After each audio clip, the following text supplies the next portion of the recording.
Hi everybody, Russ of the West Ham Network. Hope you're all safe and well, my friends. If you're new around here, give it a like, give it a comment, give it a share, give it a subscribe. Hope you had a nice weekend, all things considering. Yeah, no football, obviously, for obvious reasons. Watch the F1. Did an escape room with Mrs. Budden and my 10-year-old daughter and her friend. That was fun. Anyway, that was my weekend. I present to you today the Hammers headlines in association with KUMB.com. Check them out. News, reviews, and views.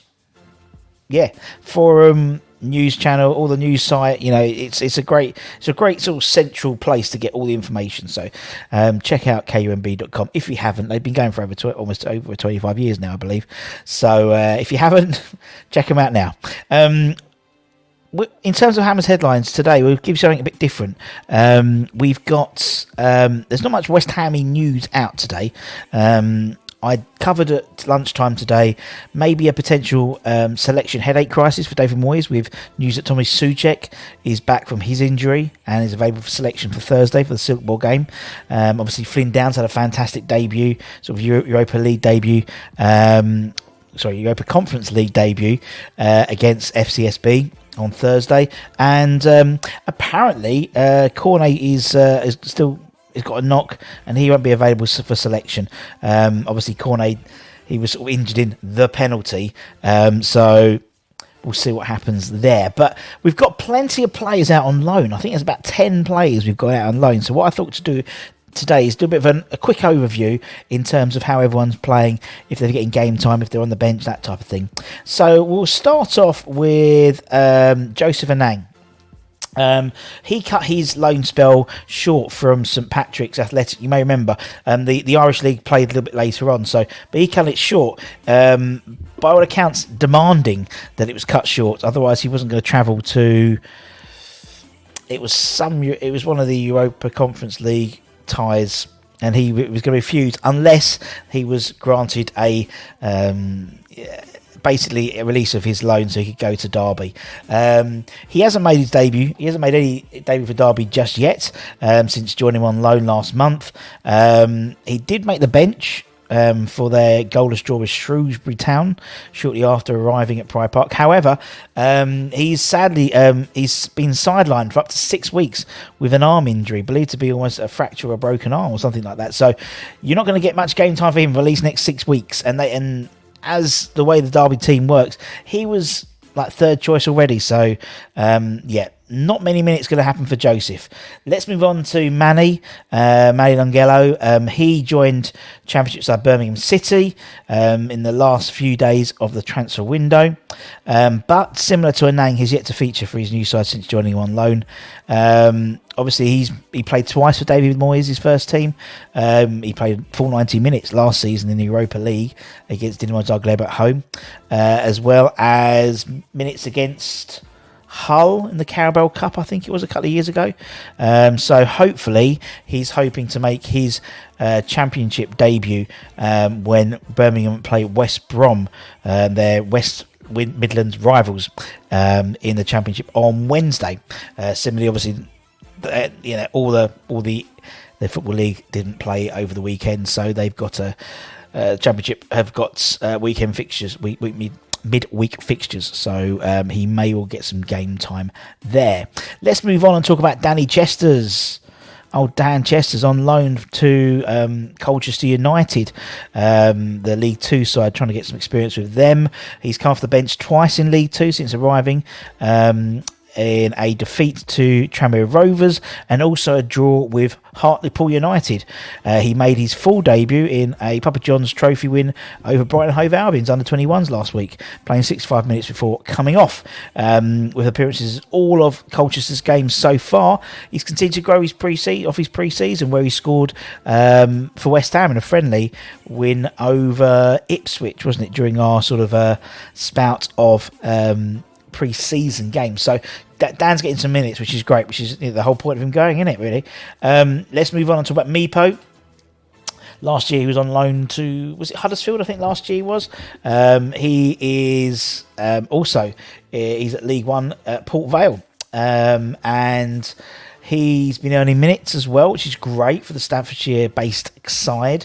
He made his full debut in the Papa John's Trophy last month, playing the whole 90 minutes of a 1-0 group stage win against Stockport County. 4 days later, he was handed his full league debut against Cheltenham Town and scored against the Robins. So great to see him get some minutes, but also get a goal quite early on in his loan spell. So hopefully he'll continue with that. Moving on, we'll talk about Armstrong Okoflex, a player I really rate. I think he is just a maverick player. I think he could do bits. I think it's a great move for him at Swansea to get some game time.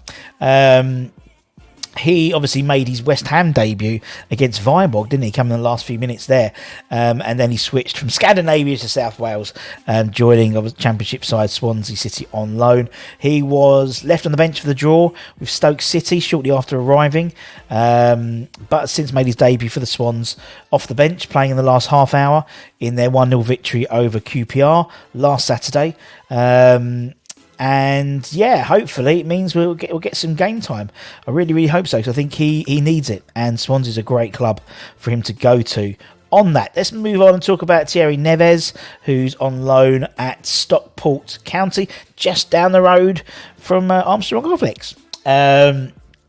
And Stockport County are in League 2.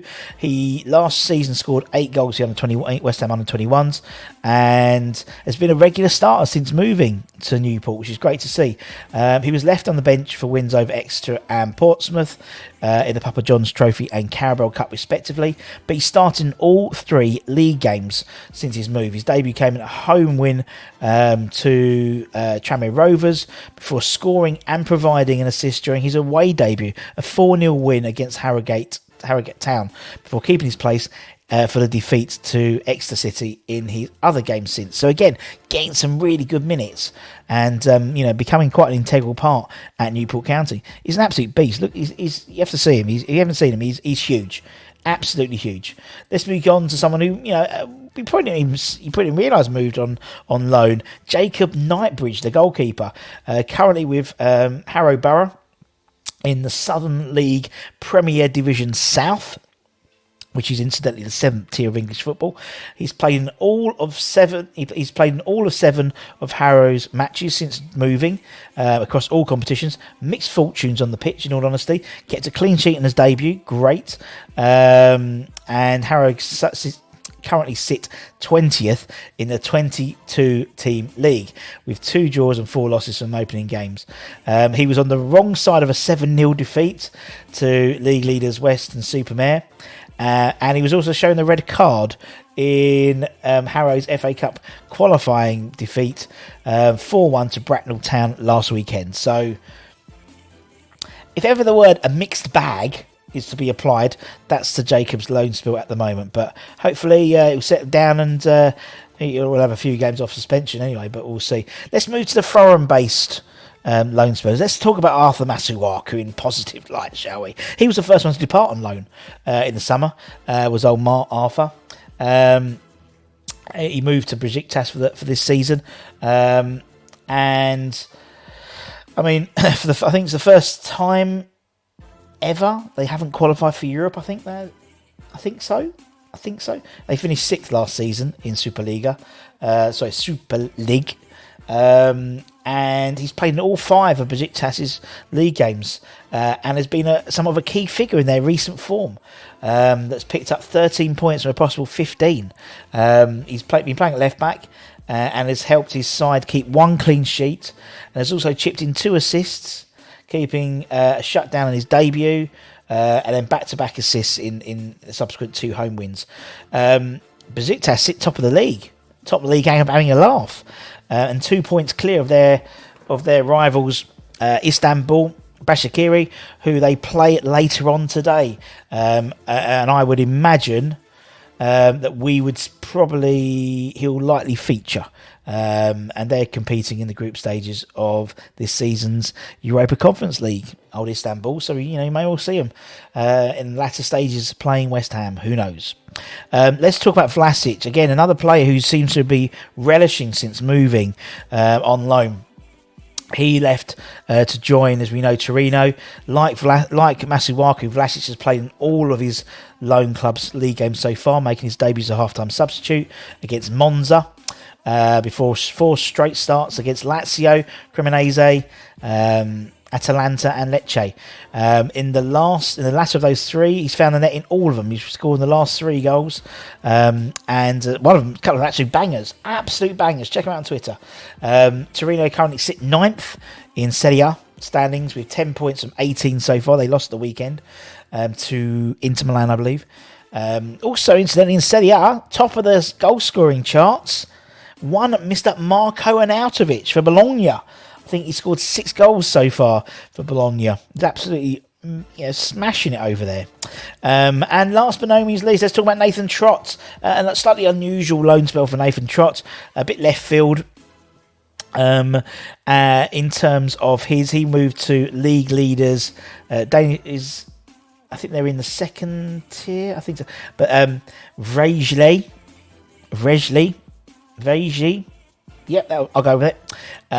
He's been left on the bench for the last 2 league games so far, but did make his debut in the 2nd round of the Sidbank Polkanen. Your guess is as good as mine. Keeping a clean sheet in a 3-0 win over 4th tier side BK Marian Schleich. His current club of Asia lost 2-0 away to Vendelsville the weekend with Trott, an unused substitute on the bench. So, a mixed bag, I think. I think we'll start seeing some more game time happening for a lot more of the players now.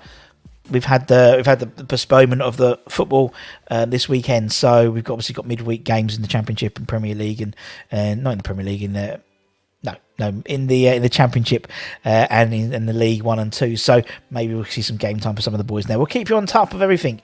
So make sure you check out all of our content. Loads we had at the weekend. We had Holly's show, Tweet What About It, episode 6, getting rave reviews, as well as plenty of other content. And Anton did a big piece about Flynn Downs, an analysis looking at his game against FCSB. As I said, make sure you keep an eye on the channel. We've got loads of stuff coming out tomorrow night, 9 p.m. Hopefully on the West Ham Network, we'll have another ex-Hammer doing a live Q&A. We'll have Pete Butler, first player I ever met, for real, Pete Butler. So an incredible career Pete has since retirement from football, really, in terms of management. I think it's Botswana team coach. What else? I believe he's currently the Liberian national manager as well. So be really interested to talk to him about that as well. So if you have any questions, dive in the live chat. We try and get through as many questions as possible. So check that out tomorrow night. And that's it, my friends. So take care, everyone. Stay safe, stay warm, stay hydrated, stay dry, stay positive, and we'll see you guys very, very soon. Take care, my friends. Bye-bye for now.